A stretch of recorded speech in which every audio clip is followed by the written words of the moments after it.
Chaser के मुकाम पर हैं बुलंद तो बाला ये पहाड़ है और जैसे हमने कहा कि डिस्ट्रिक्ट तुरगुर की बुलंद तरीन चोटी है।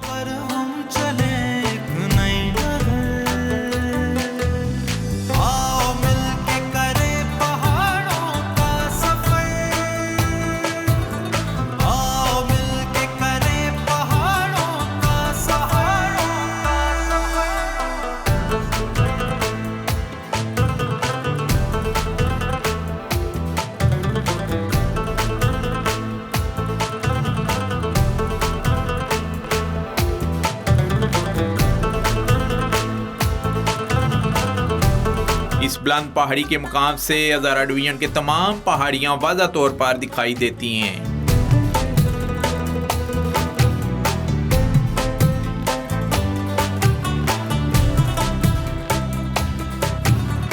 जी इस वक्त हम चेसर के मुकाम पर हैं बुलंद तो बाला ये पहाड़ है और जैसे हमने कहा कि डिस्ट्रिक्ट तुरगुर की बुलंद तरीन चोटी है।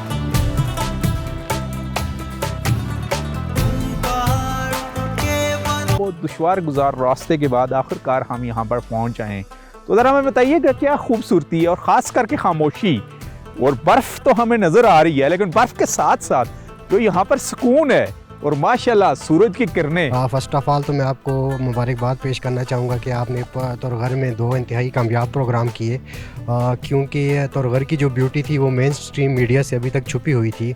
तो ये आपके हिस्टोरिक प्रोग्राम थे जिन्होंने पहली दफ़ा आके तुरगुर के फार फ्लंज एरियाज़ को कवर किया। इस टाइम जिस मकाम पे हम मौजूद हैं इसको मचेसर कहा जाता है और ये तुरगुर का सबसे हाईएस्ट पीक है।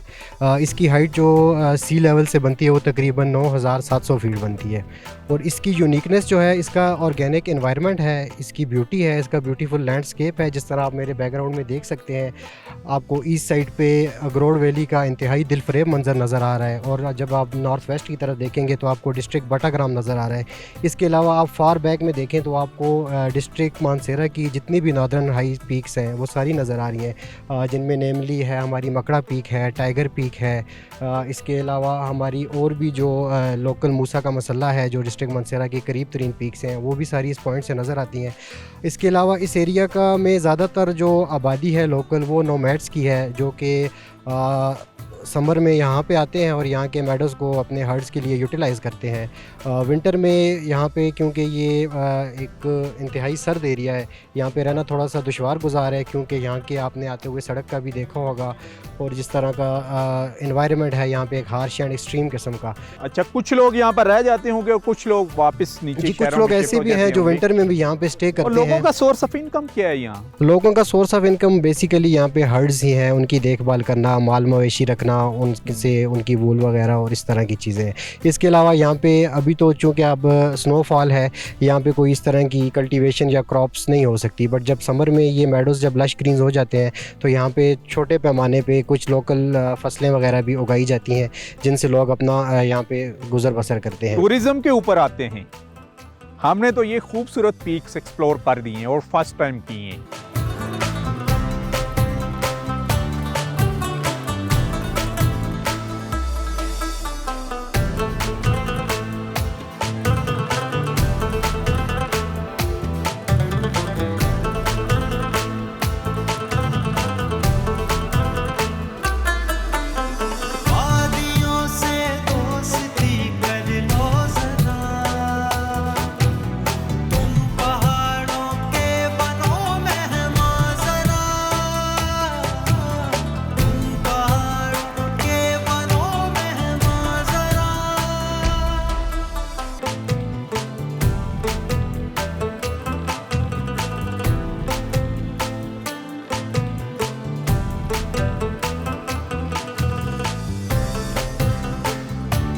जी इस वक्त हम पंजा गली में हैं, ये भी एक टूरिस्ट पॉइंट है और इसकी भी अच्छी खासी हाइट है और यहाँ से क्या खूबसूरत दरिया सिंध के नज़ारे भी हैं।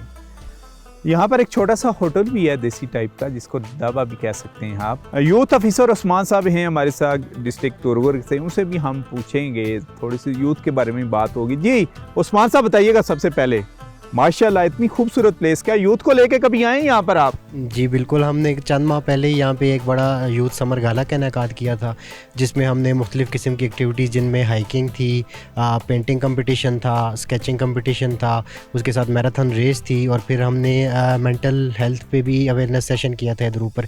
यहाँ थोड़ा सा ऊपर चल के पहाड़ के दरमियान में ही हमने वो प्रोग्राम किया था। मानसेरा से आप हार्डली अराउंड अबाउट 2 आवर्स में यहाँ पे पहुँच सकते हैं। यानी मैचेसर और पंजा गली ये दो ऐसे टूरिस्ट पॉइंट हैं डिस्ट्रिक्ट तुरगर के कि आपने मानसेरे की तरफ से आना है, सी पैक की तरफ से आपने नहीं मानसेरा जाना। की तहसील उगी से तहसील उगी से आपने मैचेसर भी जाना है, और तहसील उगी से ही आपने पंजा गली भी आना उगी है। के नॉर्थ वेस्ट साइड पे आता है। हाँ, और रात को जाके मानसेरे के होटलों में स्टे भी टूरिस्ट कर सकते हैं। बिल्कुल।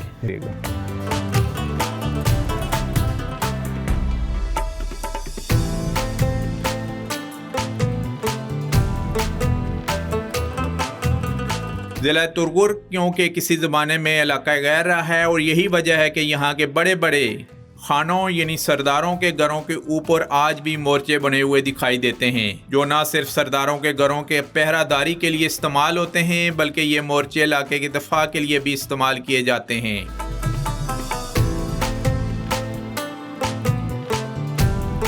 तो अभी हम आपको लेके जा रहे हैं मोर्चे के ऊपर, दिखाते हैं कि पुराने वक्तों में किस तरीके से हिफाजत की जाती थी अपने घर की और अपने इलाके की। तो ज़रा आए, ज़रा चलते हैं। फाटा में तो बेशुमार हमने देखे, लेकिन इस तुरगर को भी देखते हैं कि यहाँ पर मोर्चा बंदी कैसे की जाती है।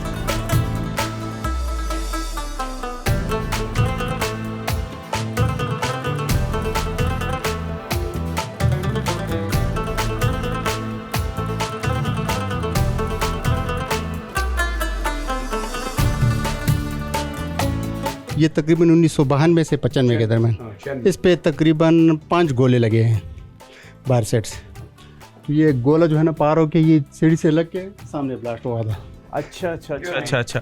यानी यहाँ पर लोगों के पास रॉकेट लॉन्चर भी थे। रॉकेट 13 शिकन तो पे ये चीज़ें गवर्नमेंट से पहले, यानी गवर्नमेंट से पहले थी। और सन 2011 में तमाम मसला Pakistan army 44 spear defence regiment के हवाले किया गया। अच्छा, यहाँ किस किस्म का असला होता था लोगों के पास? यहाँ पर रॉकेट लॉन्चर, 13 शिकन तोपे और SSGP 75 RR दशके वगैरह, ये तमाम चीज़ें लोगों के पास होती थी। जब हुकूमत आए तो हुकूमत के रज़ाकाना तौर पर हमने जमा कर दी, और तमाम के तमाम। जी नाजरीन, ये कह रहे हैं कि हर किस्म का असला यहाँ पर लोगों के पास मौजूद रहता है। लोग अपनी हिफाजत करते थे, ये नहीं कि वो किसी के ऊपर चढ़ाई करते थे। आपस में जब दुश्मनी हो जाए, वो तो फाटा में भी झड़पें हो जाती हैं, शहरों में भी हो जाती हैं, लेकिन इतना एंटीक्स किस्म का असला यहाँ पर बाहरी मकदार में हर घर में मौजूद होता था। लेकिन जब ऑपरेशन राह रास्त का आगाज़ हुआ पाकिस्तान पीपल्स पार्टी के दौर में, उसके बाद एक क्लीन ऑपरेशन हुआ मिलिटेंट के ख़िलाफ़, और उसके बाद ये इलाका भी क्योंकि इलाका गैर कहलाता रहा है, तो उसके बाद यहाँ इज़हार यकजहती के तौर पर जब आसिफ अली जरदारी साहब ने ANP की सूबाई हुकूमत थी खैबर पख्तूनख्वा जिसको कहा जाता है सूबा सरहद में, तो इसको एक ज़िले का दर्जा दिया गया 2011 में।